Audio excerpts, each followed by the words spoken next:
Internal emails obtained by 13 Investigates paint a stark picture of failure by Nye County authorities. Failure to pursue cruelty charges despite documented evidence, failure to hold a bad breeder accountable, and failure to save hundreds of dogs from suffering. Now we've learned the sheriff has launched an internal investigation into potential cruelty involving her own staff, but behind the scenes, her motives are being called into question. When Vasily Platnoff and Oksana Higgins were arrested and charged with felony cruelty in August, authorities seized nearly 300 dogs from this property in Amargosa.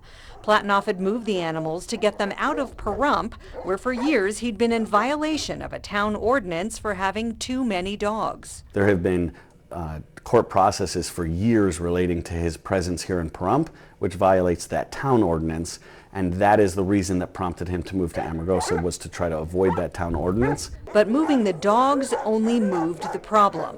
Nye County Commission Chair Frank Carbone. Animal Control is doing a check as the animals were being moved up to Amargosa. The county agency was doing a lot more than checking. Internal documents reveal Nye County Animal Control Lieutenant Thomas Klenzar personally helped Platnoff on the taxpayers' time and dime.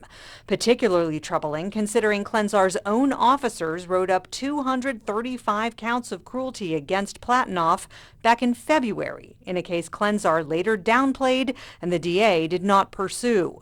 This June 2nd email from Klenzar to Sheriff Sharon Worley reads, "Stopped off to check on progress of the dogs today. He has taken down a lot of his portable pens, and I will be transporting them to Amargosa next week." That took Commissioner Carbone by surprise. Oh, really? How many animals did we move? I don't know. You know more than I do right now. Klenzar also went shopping for Platnoff. On July 6th, the lieutenant notes Platnoff is having trouble getting brackets to build kennels and provide shade, writing, "I am going to shop around for the hardware he needs." Then, on July 18th, Klenzar emails again that Animal Control assisted him with his move to help him out some. The lieutenant wrote, "I tried to get the numbers to 0 to make it easy for everyone." But as we learned after Platnoff and Higgins' arrest, police records show the animals' suffering got far worse after the move to Amargosa. Most of their health is related to being in close quarters with so many dogs. So we had a lot of dogs with wounds and injuries related to that. And obviously the global malnourishment and dehydration that was occurring out there. We're the animals' keepers, and to keep them in a condition where they're so poorly taken care of. These poor animals are locked in cages with no food, no water, can't even get out of the sun. Commissioner Carbone says the court shares some of the blame for allowing Platnoff to move the dogs in the first place. That's what the judge was looking at, that he was removing the problem from one place and moving it to someplace else. And in my mind, not looking at the consequences of that. And again, I'm not a judge. And I can't tell a district judge what to do. I might not be happy about what he's doing, but I can't tell him what to do. Nye County District Judge Robert Lane declined our request for an interview and wouldn't talk at all about the case. Sheriff Worley wouldn't talk on camera either, but she did say she'd launched an internal investigation into possible animal cruelty during the time frame the dogs were being moved to Amargosa and the quick deterioration in their health from late July to late August. Based on his personal involvement, Lieutenant Klenzar would likely be a target of that internal investigation.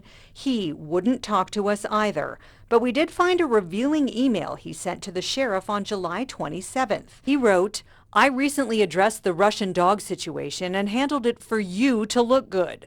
The proper way to handle that would have been to confiscate all 300 dogs and let you and the county figure out what to do with it. However, to make your life easier and make you look good to the county, I was able to relocate 300 dogs out of Pahrump. This problem has been going on for 13 years with 0 resolutions put in place. I worked tirelessly on weekends and donated my time and supplies to get those dogs moved for you. The DA, county manager, judge, and prosecutors all said thank you, yet you expressed 0 gratitude and instead said nothing other than good." Pahrump neighbors can't make sense of how authorities have dealt with Platinov. And the fact that he's just neglected him that long over the course of the last 11 years that, we've noticed or seen or smell or anything along that lines, he's not a good person. Brian Tomkowiak and his family have lived next door to Platinov for 11 years. We've made everybody aware that needs to be. Why wasn't, 30, 40, 50 dogs ever addressed instead of now it being 300? Those are the questions, you want to answer. The answer we got is that Platinov's dogs are his property, and his fight with the county over how many dogs he can have has been tied up in civil court. He wants the court to give him back about 40 of the dogs that he claims he sold. The case is back in court on September 29th. Darcy Spears, 13 Investigates.